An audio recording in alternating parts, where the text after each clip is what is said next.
তো নমস্কার বন্ধুরা, এডুকেশন কালচার ইউটিউব চ্যানেলে তোমাদের স্বাগতম। তো আজকে আমি অত্যন্ত ইম্পর্ট্যান্টলি তোমরা যারা ম্যাকাউট অর্থাৎ মৌলানা আবুল কালাম আজাদ ইউনিভার্সিটি অফ টেকনোলজির আন্ডারে বিভিন্ন টেকনিক্যাল এবং নন টেকনিক্যাল কোর্সেসে অ্যাডমিশান নিয়েছো, তো তোমাদের কিন্তু এখনও কিছু কিছু কলেজের রেজাল্ট হোল্ডে রয়েছে। তো সেই যে হোল্ডে রেজাল্টগুলি রয়েছে, সেই হোল্ডের রেজাল্টগুলো তোমাদের কবের মধ্যে পাবলিশ হবে, এবং দ্বিতীয় বিষয় যে তোমাদের যে সমস্ত স্টুডেন্টরা রয়েছে তাদের ব্যাকলগের ফলে তাদের প্লেসমেন্টে কি কি সমস্যা হতে পারে সেটা নিয়ে ডিটেলসে আলোচনা করব এই ভিডিওতে। তাহলে এই ভিডিওটা তোমরা অবশ্যই শেষ পর্যন্ত দেখো। তো তোমরা যারা ম্যাকাউটের আন্ডারে বিভিন্ন কোর্সেসের ক্ষেত্রে অ্যাডমিশান নিয়েছো, তোমাদের কিন্তু অলরেডি অড সেমিস্টার এক্সামিনেশান যে রেজাল্ট সেটা কিন্তু আউট হয়ে গিয়েছে। তবে যদি তোমরা নোটিশগুলো ভালো করে পড়ো তাহলে সেক্ষেত্রে তোমরা দেখতে পারবে যে তোমাদের অড সেমিস্টার রেজাল্ট পাবলিশ হওয়ার পরেও কিছু কিছু কলেজের তাদের যে রেজাল্টগুলি হোল্ড অবস্থায় রয়েছে।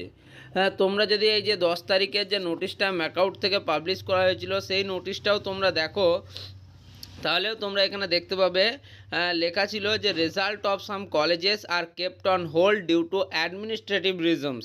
অ্যাডমিনিস্ট্রেটিভ রিজনের জন্য কিন্তু কিছু কলেজের যে রেজাল্ট সেটাকে হোল্ড করে রাখা হয়েছে।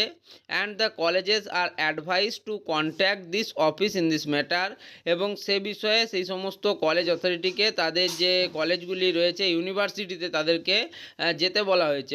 ওকে, কি বলছে, after complying the necessary requirements the result would be release subsequently. বলা হয়েছে যে উপযুক্ত ব্যবস্থাপনার পর সেই রেজাল্টগুলোকে বের করে দেওয়া হবে। তাছাড়াও কিছু স্টুডেন্টের যে ইনকমপ্লিট রেজাল্ট শো করছিল সেই রেজাল্টগুলিও কমপ্লিট হয়ে যাবে, যেহেতু সেই সময় রিসোর্সেসের অবস্থা ছিল না, ঠিকমতো ছিল না রিসোর্সেস। এবার বলি ব্যাকলগ নিয়ে।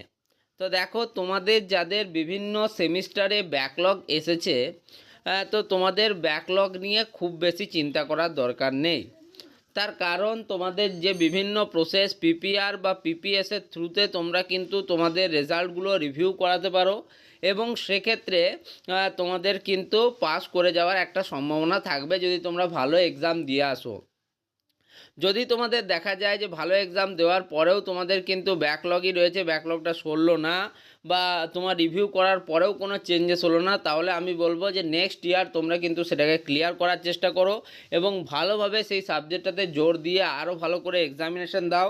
আশা করি তোমাদের এই ব্যাকলগ নিয়ে বিশেষ কিন্তু কোনো সমস্যা হবে না। ওকে, দেখো, তোমার যদি কোয়ালিটি থাকে নিজের মধ্যে, যদি তুমি নিজের মধ্যে স্কিলস গ্রো করতে পারো, ঠিক আছে, যদি তোমার একটা সাবজেক্টে ব্যাক থেকেও থাকে তাও কিন্তু প্লেসমেন্টে তোমার জব লেগে যায়। ওকে, এমন কোনো নাই যে তোমাকে মানে কিছু কিছু কোম্পানি যখন স্পেসিফিক কোনো রিকোয়ারমেন্ট দিয়ে দেয় যে তোমাদের আপ টু তোমাদের টেকনিক্যাল ডিগ্রি অবধি তোমাকে 70% থাকতে হবে, কোনো অ্যাক্টিভ ব্যাকলগ ইত্যাদি যখন দিয়ে দেয় তখন সেগুলো সমস্যায় ফেলে, বাকি বিশেষ ক্ষেত্রে কিন্তু সমস্যা হয় না। ওকে, তো এই ভিডিওটা তাহলে এখানেই শেষ করছি। ধন্যবাদ।